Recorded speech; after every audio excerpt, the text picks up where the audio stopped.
ආයුබෝවන් මම අද මේ කරන්න ඔබ හැම දිනකටම සුබ දවසක් කියලා ඉස්සෙල්ලා මම ප්‍රාර්ථනා කරනවා.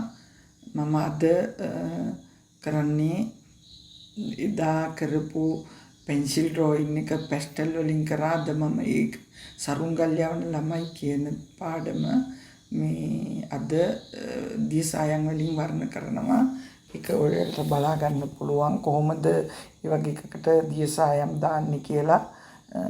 ඒක බලා ගන්න. ඒ වගේම මම මේ කෙඩි වරින් වර විස්තර කරන්නේ නැහැ. ඔයා නිහඬව පේන්ටින් එක වර්ණ දාගෙන යනවා. අන්තිමට මම මේකට වර්ණ දාපු ආකාරය විස්තර කියනවා. එතකොට ඔයාලා ඒක අන්තිම වෙනකම් බලන්න. එතකොට ඔයාලට ඒක අවබෝධ වෙවි. ඒ වගේම මගේ channel එක subscribe කරන්න කියලා මම ඉල්ලීමක් කරනවා. ඊළඟට අලුත් අදහස් මට කියලා එවන්න, නව අදහස් කියලා එවන්න, like කරන්න.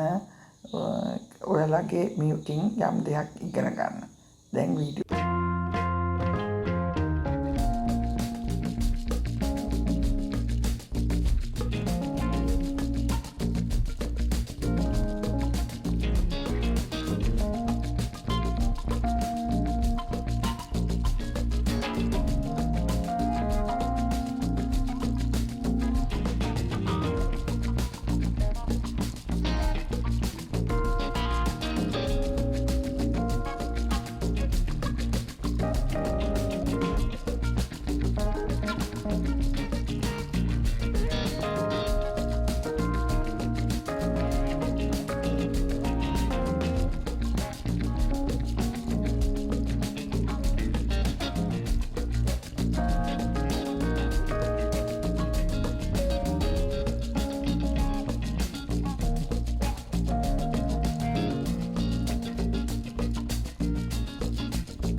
දැන් පේන්ටින් එක අවසానයි. දැන් ඔයාලට පේනවා ඉතින් කී වර්ණ දාපු හැටි බලා ගන්න ඇති. මම මේ පෙන්සිල් ඩ්‍රොයින් එක කරනකොට ඉඳන් විස්තර කිව්වා ගොඩාක්. මේක මම දැන් මේ ඈත ලා කරගත්ත හොඳටම මේ සරුංගලේ ඈතට ගිහිල්ලා තියෙනවා පෙන්නන්න චූටියට දැම්මා. මේ ළමයා මේ ළඟ ඉන්න කෙනෙක් ඒ හින්දා එයා උසට දැම්මා. ඒ ළමයා ළඟම තියෙන ගහත් ළඟම තියෙන එකක්. ඒක උසට දැම්මා වර්ණ තද කරා. මේ ඒ කිට්ටුවෙන් ඉන්න කෙනෙක් තමයි මේ පොඩි ළමයා ඒ ටික එක සමානව දැම්මා. ඊළඟට මේ ගේ ටිකක් ඈත තියෙන කෙනෙක් මේ එයාලගේ අම්මා එයා පොඩක් ඈතින් ඉන්නවා. ඒ හින්දා චූටියට දැම්මා. ඈත පේන කඳු යාය නිල් පාට ඔයාලා බලන්න පරිසරයට ගිහිල්ලා ඒ කඳු යායක් කොහොමද ඈත පේන එකක් පේන්නේ කොහොමද කොළ පාට නෙමේ තද නිල වගේ පේන්නේ. අඳුරු නිල වගේ. ඔන්න ඔය විදිහට තමයි මම දැම්මේ මේ වෙල් යාය ඈත ලා කරා ටික ළඟට ගන්නකොට තද වර්ණ දැම්මා. ඒ විදිහට තමයි මේ සුදු ඔයාලට දකින්න ඇති මේ සුදු මේ වගේ සුදු පසුබිමක තමයි මේ සෙල්ලම කළේ. හේතුව මේ ටෙක්නික් වලින් තමයි මේ ප්‍රකාශනය දෙන්න පුළුවන් වෙන්නේ. සුදු පසුබිමක් තිබුණේ ඒකේ තමයි මේ වර්ණ දාලා මේක ඈතට යන විදිහට පෙන්වන්න පුළුවන්. දැන් ඔයාලත් මේක මම මෙහෙම කියලා දෙන්නේ මේ වර්ණ දාන හේතුව ඈත පෙන්වන්නේ කොහොමද? චිත්‍රයක ඇත්තටම එහෙම ඈත පෙන්වන්න ඕනේ ලස්සන පසුබිමක් දාන්න ඕනේ. එතකොට තමයි ඒ ප්‍රකාශනය තව මේ තීව්‍ර වෙලා ලස්සන වෙලා ඉන්නේ. නිසා ඔයාලත් මේ වගේ පේන්ටින් එකක් කරලා බලන්න. එතකොට ඔයාලට තවත් අවබෝධ වෙයි. දැන් වීඩියෝ එක නැරඹුව ඔයාලට බොහොම ස්තුතියි.